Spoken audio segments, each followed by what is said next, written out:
The ocean always hides its true face. From above, there's sparkle, luxury, and a life that feels like a dream. But beneath lies a darkness few ever return from. Cruise companies assure you everything is safe, peaceful, and fun. But in reality, these ships can become floating traps. A small system failure, a hidden conspiracy, or one mistake, and life can end in the blink of an eye. Horror shows itself in many forms, sometimes psychological or supernatural, sometimes medical or technological, sometimes political or investigative. Sometimes the ocean itself becomes the enemy, and sometimes those you trust the most. Tonight, we're uncovering the truths that are documented, that exist in files, but that industries and authorities never want you to see. These are real maritime nightmares, where it's not just the deep darkness of the water, but the cruelty humans create that hides beneath, and ignoring it is no longer an option. If you have the courage to face these hidden truths, subscribe to MrNightveil now, and don't forget to hit the bell, because what we reveal isn't just stories, it's real warnings. Let's dive to our first story. MS Majestic Dawn stretched 330 meters across Caribbean waters. 18 decks housed families from 12 nations. The floating metropolis promised paradise through steel and circuits. Luxury suites featured marble bathrooms and Egyptian cotton linens. Glass-domed observation decks offered panoramic views of endless ocean. Cascading pools sparkled under tropical stars, while Broadway theaters showcased nightly performances. Gourmet restaurants served world-class cuisine from 7 continents. Private balconies extended over azure waters where dolphins played. Emiliano commanded from the bridge on deck 18. Weather displays contradicted each other across multiple screens filled with swirling data. Satellite feeds suggested Hurricane Isabel was tracking northeast toward Cuba. The ship's advanced Doppler radar detected westward movement instead.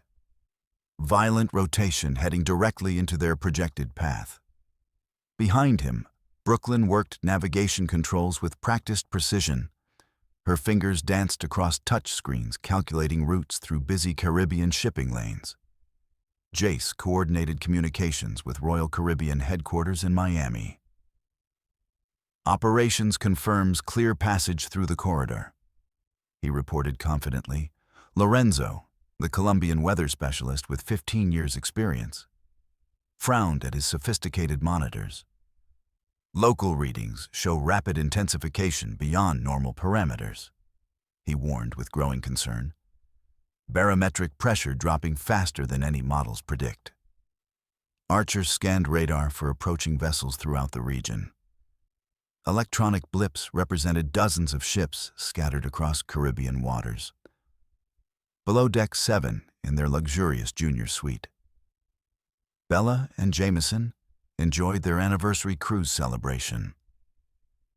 The retired couple had spent the evening dancing in the grand ballroom. They remained completely unaware that critical survival calculations were happening above their heads. Throughout the liner's carpeted corridors, families slept peacefully in their comfortable cabins. Children dreamed of tomorrow's planned snorkeling adventures in crystal-clear lagoons. Honeymooners relaxed in spa suites, enjoying couples massages. All passengers trusted that modern engineering would protect them from nature's forces. Emiliano, look at this anomaly, Brooklyn called urgently, her voice tight with growing concern. Barometric readings don't match satellite projections from 3 different sources. The primary navigation display showed 2 conflicting storm paths clearly, one leading safely away from their current route, another intersecting directly with their planned heading in 6 hours. Lorenzo confirmed the troubling discrepancy with additional data. Onboard sensors detect unusual wind shear patterns, he said seriously. All indicators suggest aggressive westward tracking. The bridge hummed with escalating tension as critical decisions loomed. Emiliano weighed complicated options carefully between competing sources. His 25 years of experience against sophisticated computer algorithms, human maritime instinct versus expensive digital certainty systems. Jace received another routine update from distant headquarters. Miami operations advises maintaining current course as planned. He reported dutifully. Isabel projected to pass safely north of our position. But Emiliano felt something fundamentally wrong deep in his experienced bones. The ship's subtle movements spoke to him through deck vibrations. Wave patterns struck the reinforced hull differently than forecasted conditions.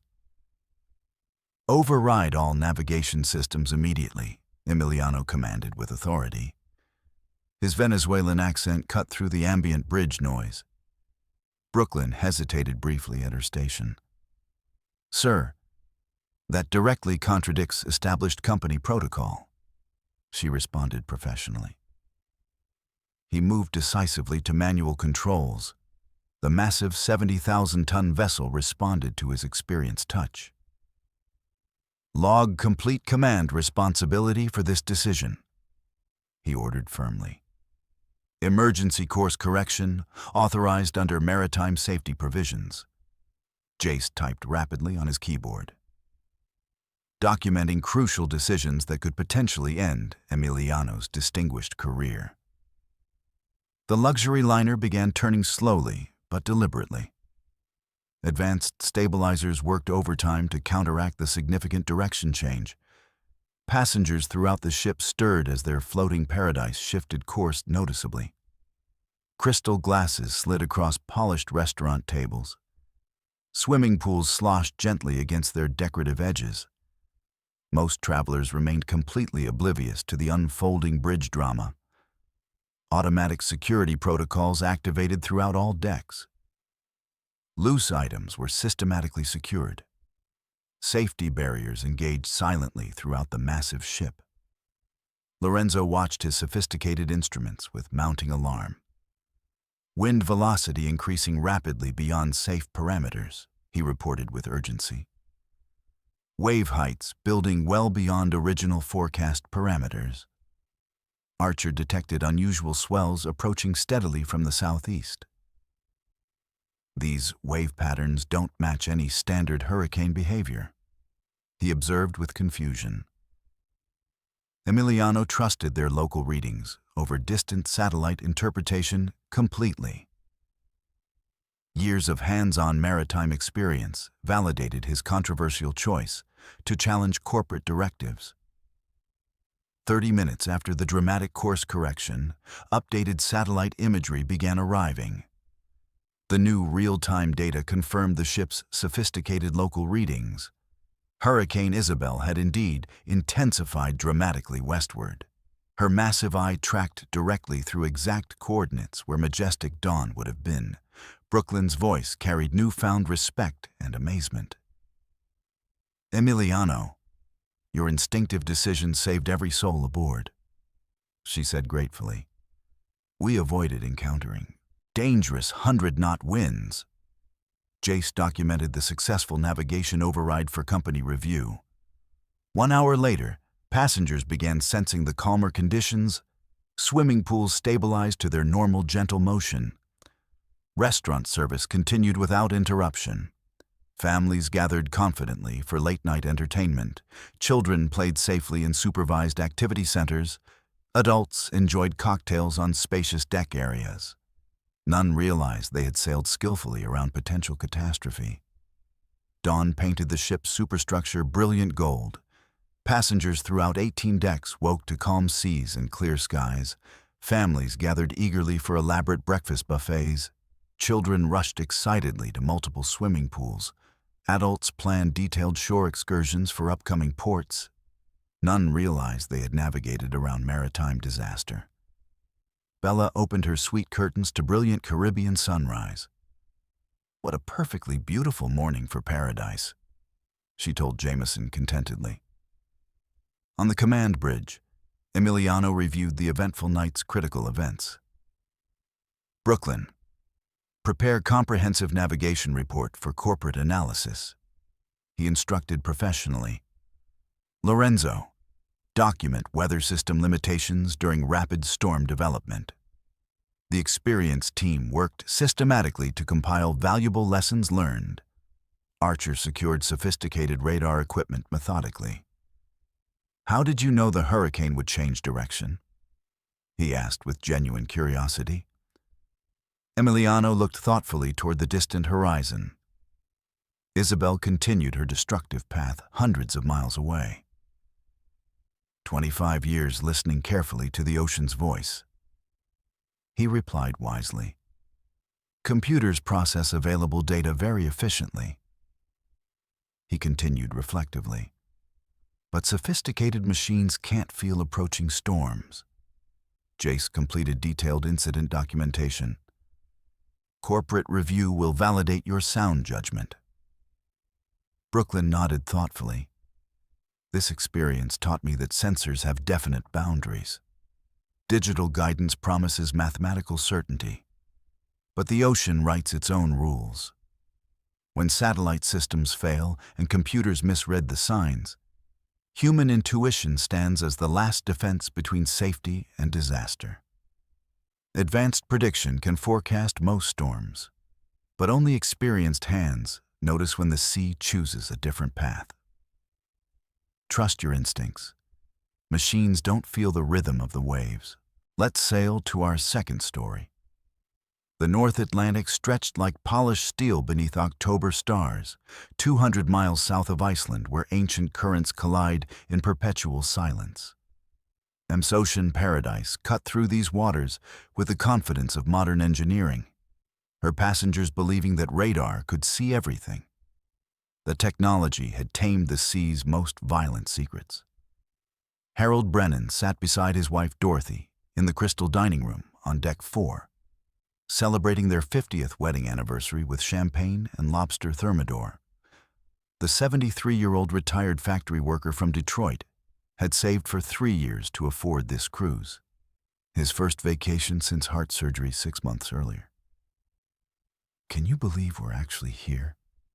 he whispered, his weathered hands trembling slightly as he reached for his glass. Dorothy smiled, her 71 years softened by the candlelight. "You promised me the world when we married," she said, touching his face gently. "Better late than never." Around them, other couples shared intimate dinners, families laughed over dessert, children pressed their faces against panoramic windows, watching moonlight dance on endless water. 3 decks above in the navigation center, the cruise liner's wave detection system hummed quietly, processing data from sensors mounted along the hull. The sophisticated equipment could identify approaching swells from 20 miles away, calculating height, speed, and impact trajectory with mathematical precision. Tonight, the screens showed typical North Atlantic conditions. Moderate swells averaging 12 to 15 feet. Nothing to concern experienced mariners. The retired factory worker excused himself to visit the restroom, leaving his wife alone with her thoughts and memories. She watched other passengers through the dining room's floor-to-ceiling windows. Couples dancing on the promenade deck, teenagers taking selfies against the star-filled sky, grandparents reading bedtime stories to sleepy children. The floating city felt invulnerable. A cocoon of warmth and light surrounded by infinite darkness. The wave appeared without warning on any screen. A mountain of water 95 feet tall, moving at 37 knots toward the starboard side. Born from the collision of 2 deep ocean currents that created perfect conditions for what oceanographers call a rogue wave. A statistical anomaly that occurs once in 10,000 encounters, invisible to radar until the moment of impact. She saw the wall of water through the dining room window, a black shadow rising against the stars, blocking out the moon. Dorothy opened her mouth to scream, but sound disappeared as the wave struck ocean paradise with the force of a colliding freight train. The impact lifted the entire liner 15 degrees to port. Tables exploded across the dining room, passengers tumbled like leaves in a hurricane. He heard the crash from inside the restroom. The cruise liner tilted, so violently that Harold was thrown against the wall, his recently repaired heart hammering against his ribs. Emergency lighting flickered on as the main power system struggled to compensate. He pulled himself upright and stumbled toward the door, fighting against the unnatural angle. In the dining room, his wife lay unconscious beneath an overturned table, blood flowing from a gash on her forehead. Around her, passengers called out in pain and terror, chairs and debris scattered across the tilted floor. The panoramic windows had somehow survived the impact, but spiderweb cracks spread across the reinforced glass, threatening to give way to the churning sea beyond. The retired worker found her there 20 minutes later when emergency crews finally reached the dining room. "Dorothy, wake up," he whispered, cradling her head in his hands. Her eyes fluttered open, unfocused and confused. "What happened?" she asked weakly. He helped her sit up slowly, checking for broken bones. "I don't know," Harold said. "Something hit us." The liner's medical team arrived with stretchers and first aid supplies, treating dozens of injured passengers while the crew worked to restore full power and assess structural damage. He held her hand as a nurse cleaned the wound. "Sir, she needs stitches," the medical officer explained. "We'll take her to the infirmary." The husband nodded, following the stretcher through corridors where passengers stood in doorways, asking questions no one could answer. In the infirmary, the injured woman received 12 stitches while her husband sat beside the bed. "I saw it coming," she whispered. "A wall of water, taller than buildings." The doctor frowned. "Ma'am, that's impossible," he said gently. "Our radar would have detected any large waves." But Harold believed his wife. He had seen the fear in her eyes, the certainty of someone who had witnessed something beyond explanation. Later that morning, the cruise liner's officers conducted a thorough investigation, examining radar logs, weather reports, and sensor data from the time of impact. They found no record of unusual wave activity, no indication that anything larger than normal swells had approached the floating city. According to every instrument, ocean paradise had struck nothing more threatening than routine North Atlantic weather. But passengers throughout the liner told identical stories, describing a massive wave that appeared from nowhere, striking without warning, leaving behind questions that technology could not answer. The couple returned to their cabin with Dorothy's head bandaged, both knowing they had survived something that officially never happened. The floating palace continued toward Southampton, her passengers processing trauma that defied rational explanation. Families comforted injured relatives, couples held each other closer. Children asked questions their parents could not answer. The luxury liner maintained her schedule, but the illusion of safety had been shattered by 95 feet of invisible water. He helped his wife pack their belongings on the final morning, her stitches hidden beneath a colorful scarf. "Will you tell people what happened?" Dorothy asked. Harold considered the question carefully. "Who would believe us?" he said finally. "A wave that radar couldn't see." She nodded, understanding that some truths are too dangerous to share.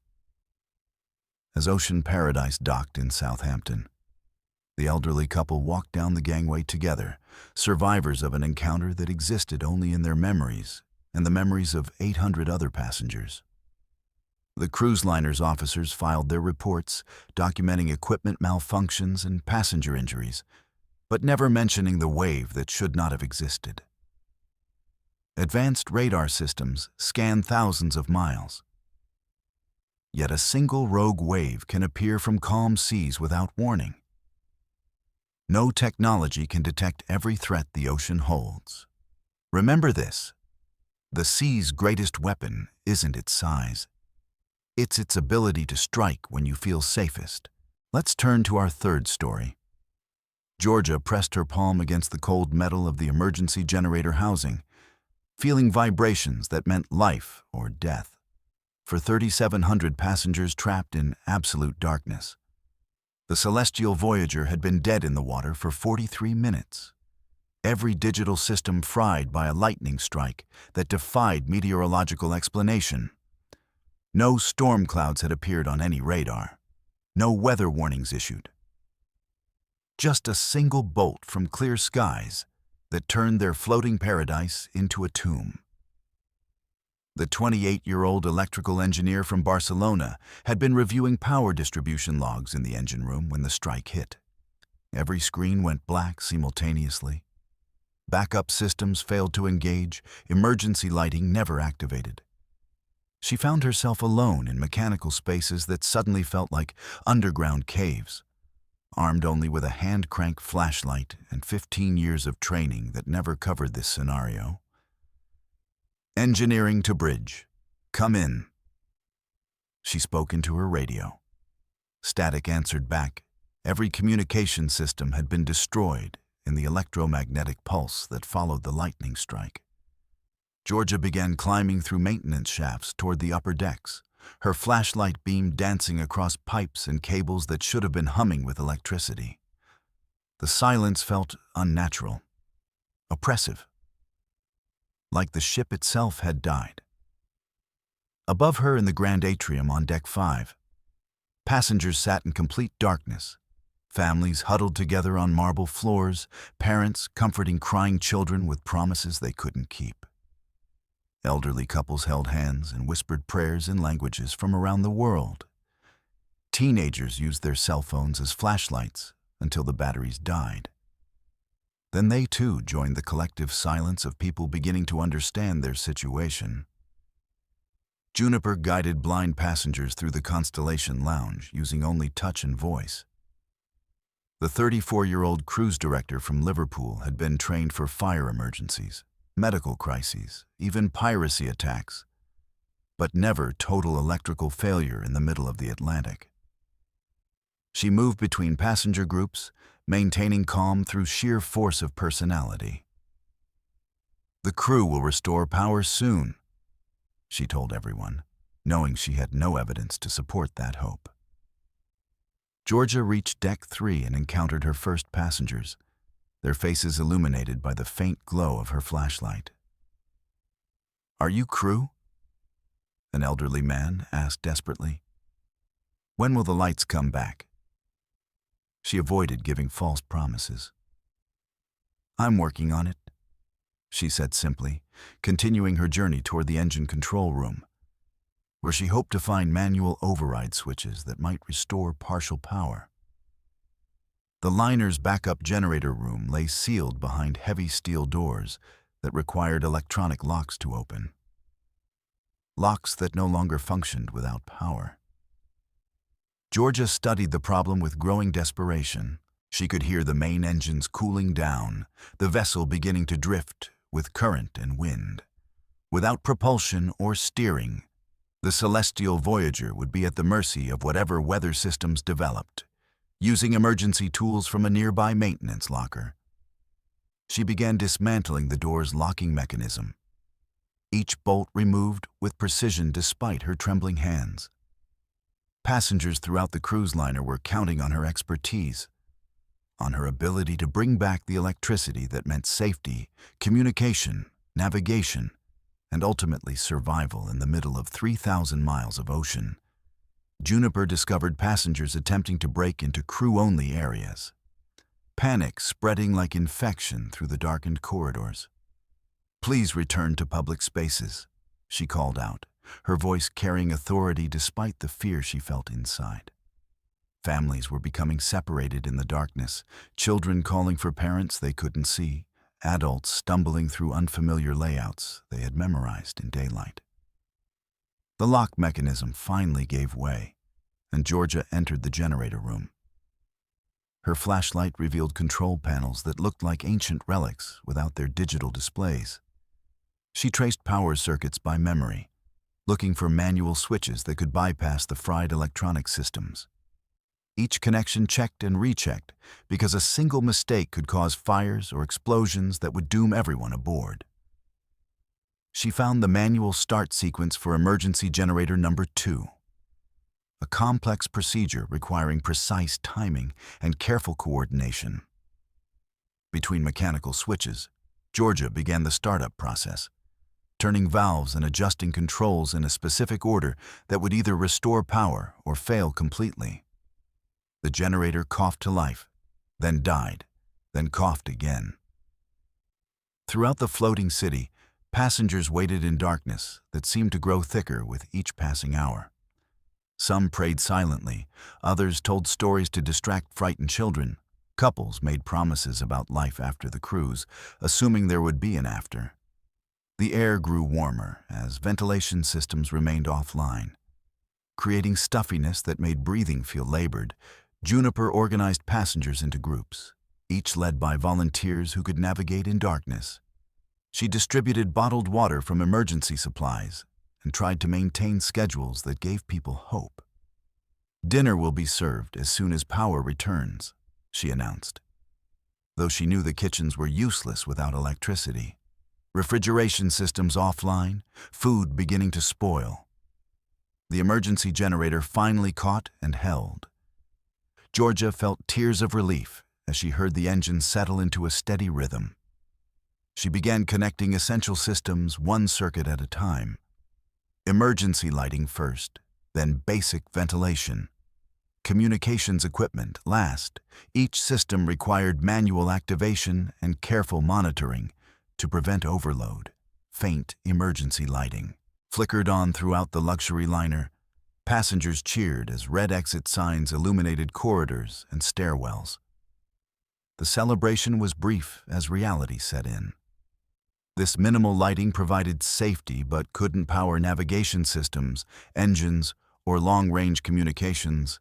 The celestial Voyager remained dead in the water, drifting silently toward whatever fate the ocean chose. Georgia reached the bridge using newly lit emergency pathways. She found the navigation team working with mechanical instruments they hadn't used in years, plotting position by stars and magnetic compass. "Generator 2 is online," she reported. "But main power is completely destroyed. We need to reach port under emergency power only." The captain nodded grimly, knowing they faced a journey that could take weeks. Juniper continued coordinating passenger welfare in the dim emergency lighting, rationing food and water, while maintaining morale through organized activities and constant communication. Families adapted to life without modern conveniences, sleeping on lounge chairs, sharing stories instead of watching screens, discovering human connections that electricity often prevents. 3 days later, a passing cargo vessel spotted the celestial Voyager drifting helplessly, her emergency lights barely visible on the horizon. Rescue ships arrived to escort the crippled cruise liner to the nearest port, passengers and crew having survived an ordeal that began with a single lightning bolt from an empty sky. An electromagnetic pulse that revealed how completely modern life depends on electrical systems that can disappear in an instant. Georgia walked down the gangway in Nassau. Exhausted but proud, she had kept the emergency generator running for 72 hours, providing just enough power to sustain life, while the floating palace limped to safety. Passengers thanked her with tears in their eyes, knowing she had saved them from dying in darkness. But questions remained about the lightning strike that came from nowhere. Defying every law of meteorology, electricity powers our floating cities. But nature's electricity can destroy them in seconds. Every cruise liner carries backup systems, yet one lightning strike proved that redundancy means nothing against raw atmospheric power. In the darkness between civilizations, human skill becomes the only light that matters. Prepare for the moment when everything goes black. Let's jump to our fourth story. The fog appeared at 4:17 a.m. Pacific time, a wall of gray vapor rising from the ocean like smoke from some underwater fire. Captain Nicholas had sailed these waters between Vancouver and Seattle for 12 years, but he had never seen anything move this fast. this deliberately. The thick blanket consumed visibility in seconds, transforming the Starlight Empress from a luxury liner into a blind giant stumbling through absolute white. Nicholas pressed his face against the bridge windows, seeing nothing but impenetrable gray that seemed to pulse with its own rhythm. Radar screens showed clear water ahead, but his eyes told a different story. Fog so dense it felt solid, like sailing through wet concrete. Behind him, First Officer Ray Lynn monitored collision avoidance systems that suddenly seemed inadequate against nature's most deceptive weapon. "Reduce speed to 5 knots," Nicholas commanded, his voice tight with concern. The 42-year-old veteran knew that fog could hide cargo ships, fishing vessels, even icebergs until impact became inevitable. But this wasn't normal Pacific Northwest weather. It moved with purpose, surrounding their route like a predator stalking prey. Below in the Pacific Lounge on Deck 7, 24-year-old marine biology student Alaya stared through panoramic windows at absolutely nothing. She had boarded in Vancouver for a research expedition to study whale migration patterns, armed with underwater cameras and hydrophones that could detect cetacean songs from miles away. But now she couldn't see 10 feet beyond the glass. The hydrophones continued recording despite the visual blackout. Alaya listened through headphones to the ocean's hidden symphony. But tonight, she heard something wrong. Whale songs that didn't match any species in her database.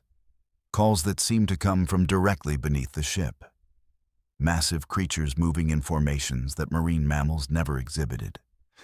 Nicholas studied radar displays that showed empty water in every direction, no other vessels, no obstacles. Yet his instincts screamed danger. The fog pressed against the bridge like living tissue, so thick it seemed to have weight, creating claustrophobic pressure that made breathing difficult.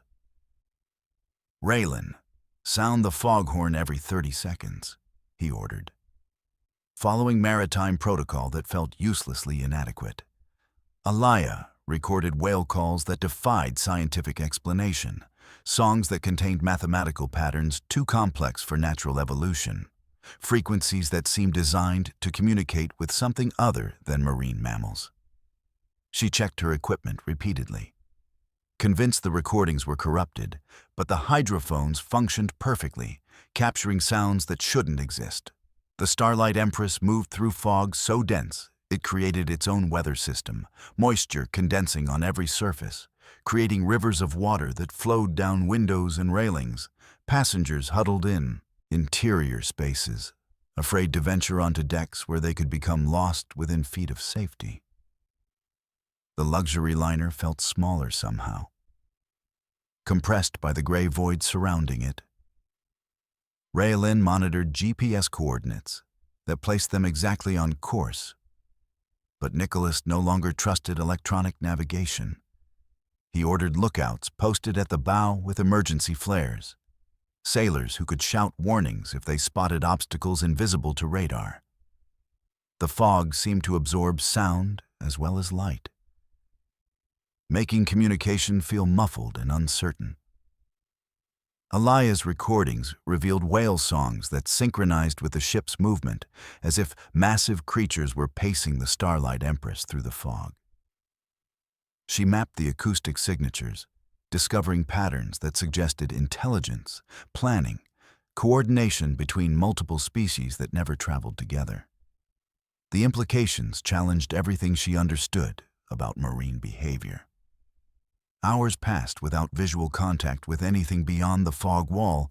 Passengers began experiencing disorientation, motion sickness caused not by rough seas but by sensory deprivation. The brain struggling to process movement without visual references. Some reported hallucinations, seeing shapes in the gray that disappeared when examined closely. Nicholas made the decision that would haunt him forever. "Hard to starboard, emergency turn," he commanded, following instincts that had no logical basis. The Starlight Empress heeled over as her bow swung away from her original course. Passengers throughout the ship felt the sudden maneuver, wondering what invisible danger their captain had detected. 30 seconds later, Alaya's hydrophones recorded the sound of massive displacement directly ahead of their previous position, something enormous breaking the surface where they would have been. Whale songs that suddenly changed from coordinated hunting calls to frustrated communication. The fog began lifting as quickly as it had appeared, revealing clear Pacific waters. But where the fog dissipated, the ocean showed evidence of recent disturbance. Circular patterns of disturbed water, too large and too regular to be natural. Alaya photographed the formations from the deck, documenting phenomena that no marine biologist had ever recorded. Evidence of intelligence beneath the waves that used fog as camouflage. Nicholas studied the clear waters ahead, seeing normal shipping lanes and familiar landmarks. But his radar operators reported multiple large contacts disappearing into deep water. Objects that moved too fast and too purposefully to be whales. The fog bank continued moving southeast, seeking other vessels to envelop in its calculated blindness. The Starlight Empress reached Seattle without further incident. Passengers disembarked with stories of an unusual fog delay, unaware they had been stalked through waters that appeared empty but concealed intelligence that understood human technology well enough to defeat it. Alaya carried recordings that would puzzle marine acoustics experts for years. Nicholas filed his report with the Coast Guard, describing a dense fog bank that created navigational hazards, but omitting his suspicions about coordinated marine intelligence. Some truths are too dangerous for official records, too disturbing for maritime authorities who depend on the assumption that oceans contain only natural phenomena. Alaya published research on anomalous whale songs, presenting acoustic evidence of unprecedented marine coordination, but never mentioning her theory that something beneath the Pacific uses fog as a hunting tool, disguising predatory behavior as weather phenomena. Her recordings remain in university archives, waiting for someone brave enough to decode their true meaning. Visibility determines survival at sea. Modern ships rely on radar and sensors. But fog can blind even the most advanced technology. When you cannot see danger approaching, every second becomes a gamble with death. The ocean's most subtle weapon isn't violence. It's the ability to hide threats until collision becomes inevitable. Let's slide to our fifth story.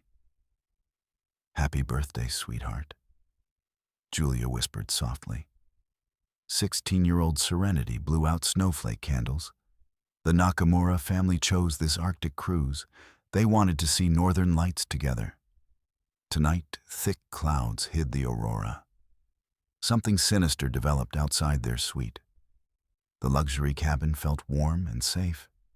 Birthday decorations covered every surface. Pink balloons floated near the ceiling. Emmett felt the ship tremor. His boots detected unusual movement. 30 years of experience warned him. This wasn't normal ship behavior. The Nordic Princess accumulated ice rapidly. Weight built on the superstructure dangerously. Maritime stability laws faced their challenge. Ice formation exceeded all calculations. Digital sensors flashed warning signals. The ice storm arrived without warning. No weather services predicted this. Meteorologists had forecast clear skies. Freezing rain coated every surface. Crystalline layers sparkled like diamonds. But they carried the weight of death. Emmett calculated dangerous load distribution. Automated systems struggled desperately. Ballast tanks pumped seawater frantically. Emergency protocols began activating. Serenity opened colorful birthday presents. Her parents shared sake and memories. Previous birthdays in Tokyo felt safer. None noticed the increasing tilt. The Nordic Princess fought losing battles. Arctic conditions exceeded design parameters. Engineering faced unprecedented challenges. Ice continued building outside. Temperature dropped steadily. Through reinforced control room windows, Emmett watched ice accumulate relentlessly. Lifeboats gained frozen layers quickly. Satellite dishes collected deadly weight. Emergency equipment became ice sculptures. Each layer added tons above. Center of gravity shifted dangerously. Physics laws couldn't be ignored. Mathematics predicted disaster. Make a wish before cutting cake. Milo encouraged his daughter lovingly. The Japanese businessman worked overtime daily. 2 years of saving enabled this. He sacrificed personal luxuries completely. Weekend golf games were abandoned. Serenity closed her eyes tightly. She wished for northern lights. Ice storms demand terrible prices. No family should pay such costs. The ship listed 7 degrees. Passengers blamed rough seas instead. Emmett recognized impending catastrophe immediately. His decades designing polar vessels, ice accumulation created feedback loops. Additional weight increased vulnerability. Physics became everyone's enemy aboard. Time was running out. Emergency sirens remained silent. Julia arranged gifts on mahogany tables. Crystal vases held Arctic flowers. Serenity modeled her new parka. It's so warm and fluffy. The teenager spun in circles. Her mother captured precious moments. Family bonds strengthened naturally. Structural bonds weakened outside. Ice continued its assault. Nature showed no mercy. Emmett made critical override decisions. Emergency ballast. Procedures engaged immediately. Cargo holds flooded with seawater. Luxury amenities traded for survival. Tons of freezing water rushed below. Passengers felt the sudden shift. They assumed normal storm responses. Reality was much worse. Engineering limits approached. Birthday cake decorated with snowflakes. Edible northern lights adorned frosting. Serenity cut carefully while smiling. Milo shared Kyoto birthday stories. Julia served traditional Japanese sweets. The warm cabin felt safe. Outside conditions transformed their liner into something dangerously unstable. Ice weight kept increasing. Danger mounted silently. Warning alarms sounded in engineering. Red lights flashed everywhere. Ice weight exceeded critical thresholds. Computer models predicted capsizing. Only hours remained before disaster. Emmett authorized additional flooding. Lower entertainment decks sacrificed completely. Upper passenger cabins protected. Emergency protocols activated everywhere. Crew prepared quietly. "Papa, my glass keeps sliding." Serenity observed the movement curiously. Her drink tilted strangely. Milo assured her about weather. Privately, he felt growing concern. Increasing angles required constant balance. Family memories mixed with danger. Arctic adventures becoming emergency situations. Fear crept into conversations. Smiles became forced. Ice storms intensified rather than passing. Weather forecasts had been wrong. Professional meteorologists looked foolish. Crystalline armor coated the ship. Beautiful but deadly accumulations. Automated systems couldn't keep pace. Emmett bought time desperately. Emergency measures delayed disaster. Nature added weight relentlessly. Physics remained unforgiving. Throughout passenger decks, families adapted. Everyone secured loose belongings. Sleeping arrangements required adjustment. Normal activities continued bravely. Children played simple games. Parents exchanged worried glances. Crew provided professional reassurance. Tension filled the air. Conversations became whispered. Hours passed with increasing lists. 12 degrees became the angle. Movement felt increasingly unnatural. Walking required careful planning. Serenity fell asleep clutching presents. Parents took watching turns. Julia and Milo whispered privately. Evacuation procedures seemed possible. Love provided emotional strength. Fear remained unspoken. Dawn revealed complete ice coverage. Nordic princess became ice sculpture. Crystalline formations covered everything.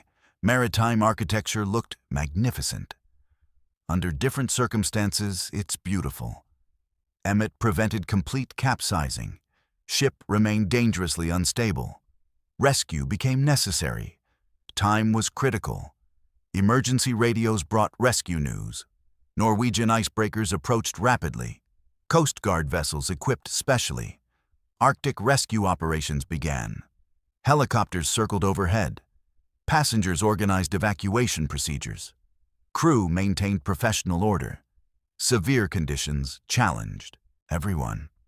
Hope returned slowly. Relief felt possible. Nakamura family gathered belongings quickly. Important documents stayed accessible. Serenity packed birthday gifts carefully. Julia photographed their cabin.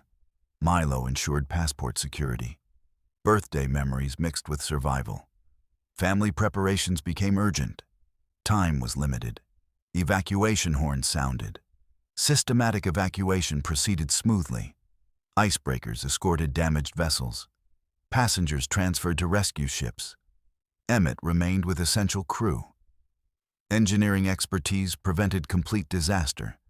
Nordic Princess limped toward safety. Original elegance lost temporarily. Survival mattered most. Heroes emerged quietly. Rescue vessel decks held families. Nakamura family watched their ship. Arctic dreams became emergency memories.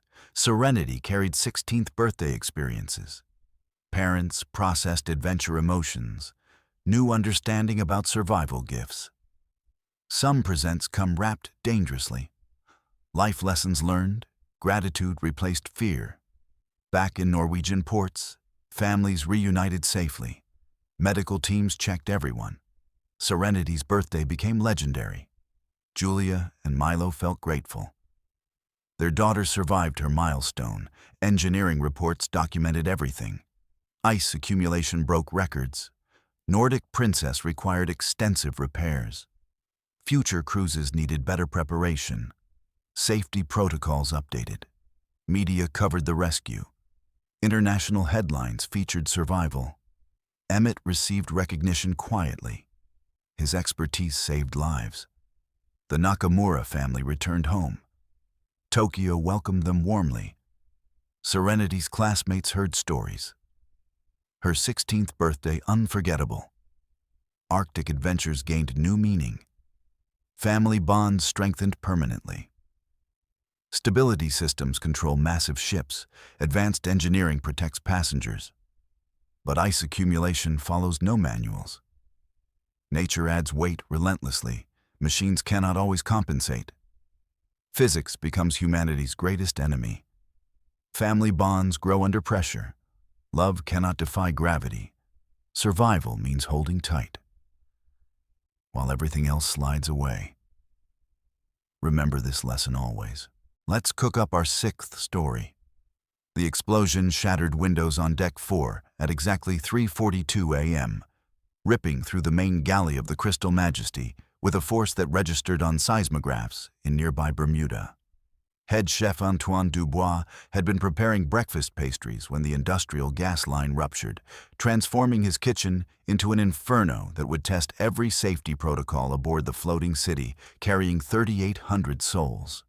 29-year-old galley supervisor Maya Patel felt the blast from her office above the kitchen, where she had been reviewing food inventory reports for the week ahead. The French-trained culinary graduate from Mumbai had worked on luxury liners for 7 years. But she had never experienced anything like the tremor that knocked her from her chair and sent computer monitors crashing to the floor. Antoine crawled through smoke and debris, his chef's whites torn and bloodied from flying metal fragments. The 61-year-old Marseille native had spent 4 decades in professional kitchens, from Michelin-starred restaurants in Lyon to cruise ship galleys crossing every ocean. But nothing had prepared him for the sight of his pristine workspace, transformed into a war zone of twisted steel and flame. Maya descended emergency stairs through acrid smoke that burned her lungs with each breath, following evacuation procedures drilled monthly but never tested under real crisis conditions. The galley explosion had triggered automatic fire suppression systems throughout the food service decks, flooding corridors with chemical foam that made navigation treacherous in the darkness. Emergency lighting cast eerie shadows, as Antoine helped his sous chefs evacuate through service corridors designed for food delivery, not emergency escape. The blast had buckled metal doors and warped passageways, creating obstacles that forced the kitchen staff to find alternate routes through areas of the ship most passengers never saw. Maya reached the galley to find devastation beyond her worst nightmares. Industrial ovens thrown against walls, refrigeration units split open and leaking coolant, gas lines severed and hissing dangerous fumes into air, already thick with smoke from burning cooking oil and melting plastic equipment. The Crystal Majesty's fire suppression systems worked overtime, pumping thousands of gallons of seawater and chemical retardant into the burning galley. But the explosion had damaged structural supports that allowed flames to spread into adjacent storage areas containing alcohol, cooking oil, and compressed gases. Antoine organized his surviving kitchen staff into emergency response teams. Their culinary training adapted for crisis management as they helped coordinate passenger evacuation from decks above the galley. Professional cooks became first aid providers, using their knowledge of burns and cuts to treat injured passengers and crew members. Maya established communication with the bridge, reporting structural damage and potential secondary explosions from remaining gas lines that hadn't been properly shut off. Her inventory knowledge became crucial intelligence for emergency responders trying to identify which chemicals and fuels posed ongoing threats. The explosion had occurred during the quiet hours before dawn, when most passengers slept peacefully in their cabins, unaware that their floating vacation paradise had been transformed into a potential disaster zone by a single mechanical failure in the depths of the ship. Passenger Jennifer Walsh woke to the sound of emergency alarms echoing through Deck 9, where she had been enjoying a solo cruise to celebrate her recent divorce. The 43-year-old accountant from Toronto had never been on a cruise before, and the blaring sirens made her question whether this vacation was the fresh start she had hoped to find.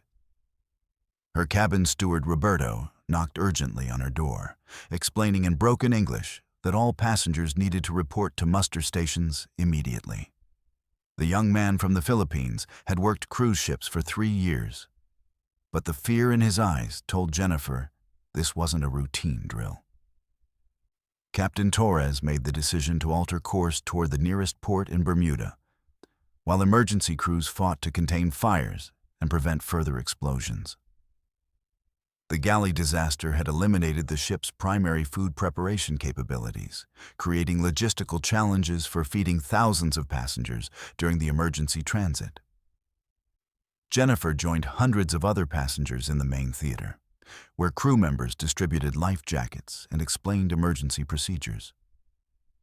She found herself sitting next to an elderly couple from Germany who spoke no English, communicating through gestures and shared anxiety about their situation.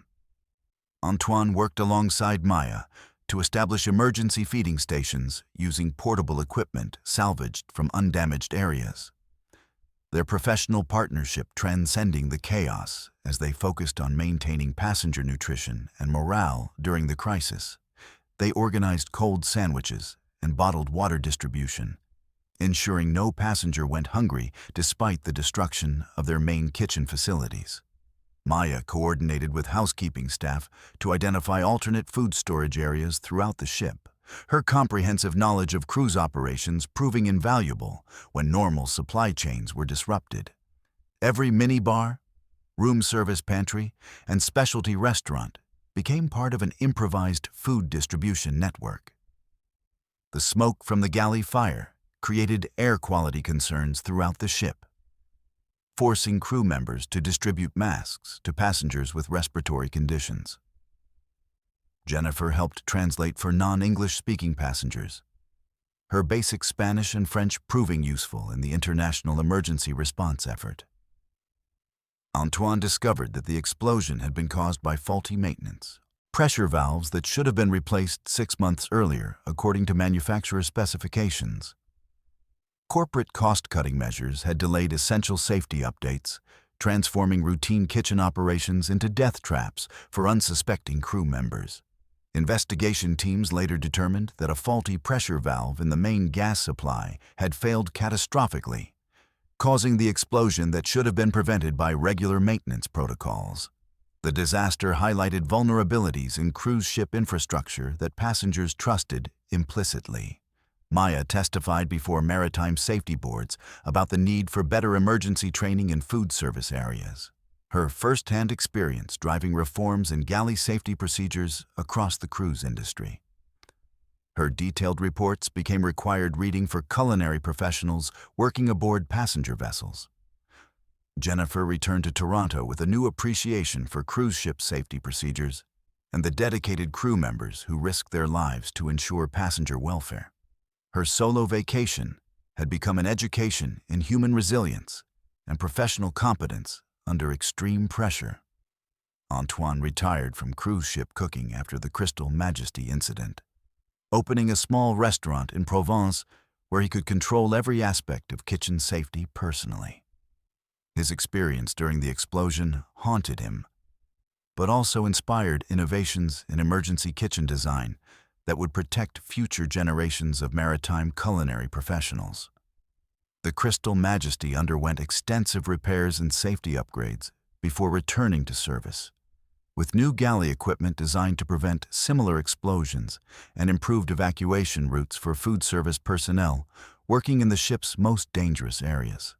Food preparation areas on cruise ships contain numerous hazards that passengers never consider, from high-pressure gas systems to industrial-scale cooking equipment that can become weapons when mechanical failures occur. Professional kitchen staff train for culinary excellence. But survival skills become equally important when explosions transform familiar workspaces into disaster zones. Maya and Antoine proved that expertise and teamwork can overcome even catastrophic equipment failures. Their professional knowledge adapted for crisis management when normal procedures become inadequate. Kitchen fires kill, but trained professionals save lives when they choose courage over panic. Remember their names when you enjoy your next cruise dinner. Let's flush into our 7th story. Something was terribly wrong with the plumbing throughout the entire ship. Passengers on the luxury vessel Emerald Escape had begun complaining about foul odors emanating from bathroom drains and shower stalls.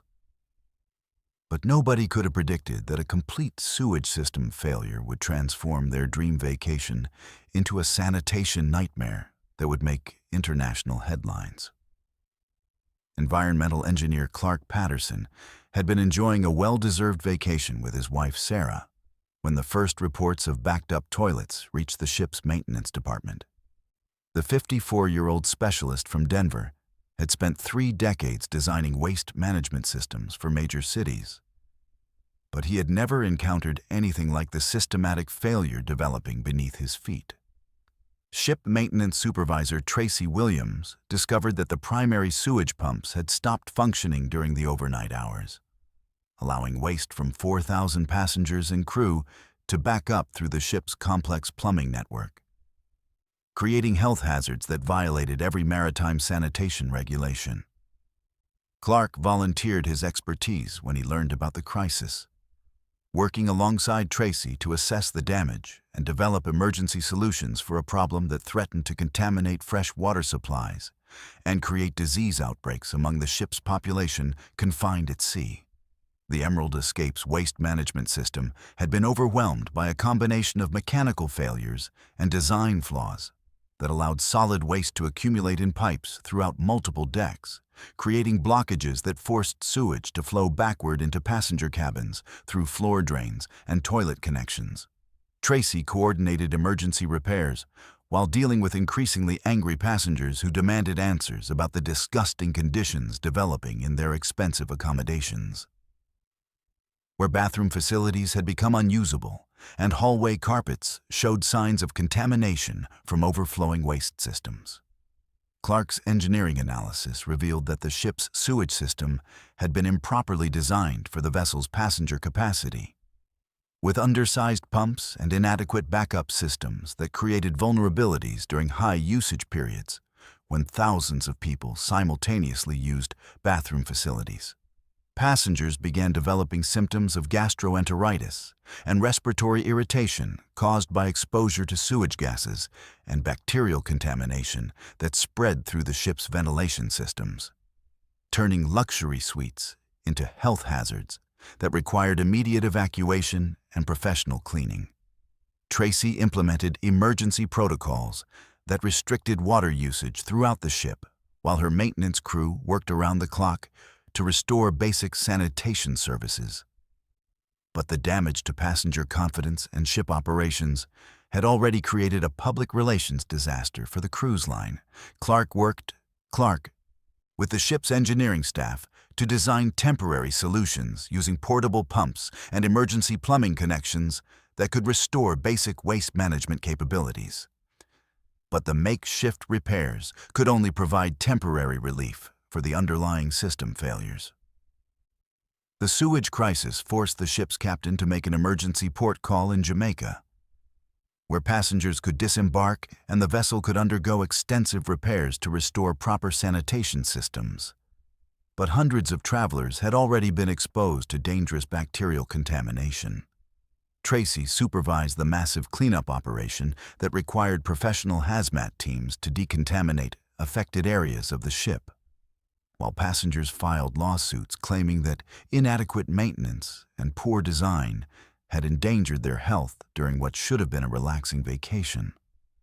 Health authorities in multiple countries investigated the sewage system failure, determining that the cruise line had ignored engineering reports that warned about capacity problems and maintenance issues that could lead to exactly the type of catastrophic failure that occurred. Clark's detailed engineering assessment became evidence in legal proceedings against the cruise company, documenting how cost-cutting measures and inadequate system design had created conditions that made sewage system failure inevitable when passenger loads exceeded safe operating parameters. The Emerald Escape remained docked for 3 months while undergoing complete reconstruction of its waste management systems. With new pumps, enlarged pipes, and redundant backup systems designed to prevent similar failures that could endanger passenger health and safety. Tracy received recognition for her professional handling of the emergency situation, but the experience convinced her to leave cruise ship work for land-based facilities where sewage system failures don't trap thousands of people in confined spaces with dangerous sanitation hazards. Clark returned to his environmental engineering practice with new expertise in maritime waste management systems, consulting with cruise lines to improve design standards and maintenance protocols that could prevent similar disasters from occurring on other vessels. The sewage crisis aboard the Emerald Escape led to new international regulations requiring regular inspections of cruise ship waste management systems and mandatory backup equipment that can maintain sanitation services during mechanical failures or system overloads. Passengers affected by the contamination received financial compensation from the cruise line, but many reported long-term health effects from exposure to sewage gases and bacterial infections that developed during the sanitation emergency that transformed their vacation into a medical nightmare. Modern cruise ships generate enormous quantities of human waste that require sophisticated treatment systems operating continuously to prevent contamination of passenger areas. But when these systems fail, luxury accommodations quickly become uninhabitable spaces where disease spreads rapidly through confined populations. Proper sewage management protects public health aboard cruise vessels, but system failures can create disasters that affect thousands of passengers simultaneously, highlighting the importance of engineering excellence and regular maintenance in maritime waste treatment facilities that most travelers never consider until something goes wrong. Clark and Tracy demonstrated that professional expertise and emergency response can minimize damage when critical systems fail. But their experience aboard the Emerald Escape proves that prevention through proper design and maintenance remains the best protection against sewage disasters that can transform dream vacations into public health emergencies at sea. Let's drop into our 8th story. The elevator doors wouldn't open. and nobody could hear the screaming from inside. Passenger Relations Manager Eliza was investigating complaints about slow elevator service when she made a terrifying discovery. 6 people had been trapped between decks 14 and 15, missing for over 3 hours. With no one realizing they were gone, Mechanical Systems Technician Carson got the emergency call while performing routine maintenance in the engine room. When he reached the elevator shaft, something was completely wrong. The computerized control system had malfunctioned in ways that defied his 20 years of experience with vertical transportation systems. The Ocean Vista operated 16 passenger elevators, serving 22 decks where thousands of people moved throughout the massive ship every day. A software glitch changed everything, though, causing multiple elevators to stop functioning simultaneously, trapping passengers in steel boxes suspended over the ocean. Eliza tried to establish communication with the trapped passengers using the elevator's emergency intercom system. But the speakers produced only static and distorted voices, making it impossible to determine the condition of people sealed inside the malfunctioning compartment. Carson discovered the elevator's safety systems had activated incorrectly, engaging emergency brakes that locked the car between floors, while simultaneously cutting power to the doors. Trapped passengers couldn't escape, and rescue workers couldn't reach them without specialized equipment. The trapped passengers included several groups: an elderly couple celebrating their 50th wedding anniversary, a family with 2 young children returning from the ship's pool, and a honeymooning couple who'd been planning to watch the sunset from the upper deck observation area. Eliza coordinated with the ship's security team, working to identify all missing passengers and determine which elevators contained trapped individuals.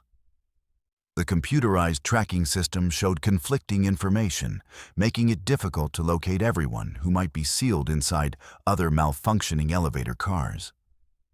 Carson worked with the ship's engineering staff, attempting to override the electronic control systems manually. But the elevator manufacturers had installed security features that prevented unauthorized access to safety mechanisms. Rescue teams were forced to use cutting tools, breaching the elevator shaft walls to reach trapped passengers. The ship's air conditioning system couldn't provide adequate ventilation to the sealed elevator cars, creating serious concerns about carbon dioxide buildup and oxygen depletion that could endanger the trapped passengers' lives if rescue operations took too long to complete successfully. Eliza maintained communication with family members of the missing passengers, providing updates about rescue progress while trying to prevent panic among other travelers who became afraid to use the remaining functional elevators throughout the ship. Carson discovered the elevator malfunction had been caused by a software update installed at the ship's previous port stop, introducing coding errors that caused control systems to misinterpret normal operational commands as emergency situations requiring immediate safety lockdowns. Trapped passengers began showing signs of distress from prolonged confinement in small, poorly ventilated spaces. Some individuals developed claustrophobia symptoms that required medical attention. Once rescue teams finally gained access to the sealed elevator cars, Eliza worked with the ship's medical staff to treat passengers affected by the elevator entrapment, providing psychological counseling and medical care for individuals who had experienced panic attacks and dehydration during their hours-long confinement in the malfunctioning elevators. Carson led the investigation into the software malfunction that caused the elevator system failure, working with computer specialists to identify the programming errors that transformed routine transportation into a potentially deadly trap for unsuspecting passengers. The cruise line faced significant legal liability for the elevator malfunction, with affected passengers filing lawsuits claiming that inadequate testing of software updates had endangered their lives during what should have been a safe and enjoyable vacation experience. Eliza implemented new procedures requiring regular communication checks with all elevator cars, and improved passenger tracking systems that could quickly identify missing individuals who might be trapped in malfunctioning mechanical systems throughout the massive ship. Carson recommended comprehensive safety upgrades to the Ocean Vista's elevator systems, including manual override capabilities that would allow rescue workers to access trapped passengers without requiring specialized cutting equipment or extended rescue operations.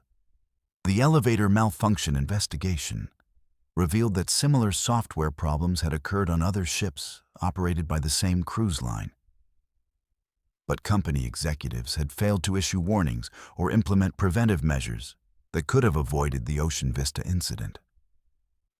Eliza's professional handling of the elevator crisis earned recognition from maritime safety organizations. But the experience of managing trapped passengers convinced her to advocate for improved emergency response training and better communication systems throughout the cruise industry. Carson continued working on cruise ships after the Ocean Vista incident, but he insisted on personally inspecting every software update and system modification to prevent similar malfunctions that could endanger passenger safety in the confined spaces of ocean-going vessels. The Ocean Vista underwent extensive elevator system modifications and safety upgrades before returning to passenger service. But the incident damaged the cruise line's reputation and led to industry-wide improvements in vertical transportation, safety protocols, and emergency response procedures. Elevator systems on cruise ships transport thousands of passengers daily through mechanical networks that require perfect coordination between computer controls and physical safety mechanisms. But when software malfunctions disable these systems, trapped passengers become dependent on rescue workers who must overcome complex technical challenges. Eliza and Carson proved that professional expertise and coordinated emergency response can overcome mechanical failures that threaten passenger safety. But their experience demonstrates that modern cruise ships contain numerous technological systems where single points of failure can create dangerous situations for thousands of people. Confined aboard floating cities far from shore-based assistance.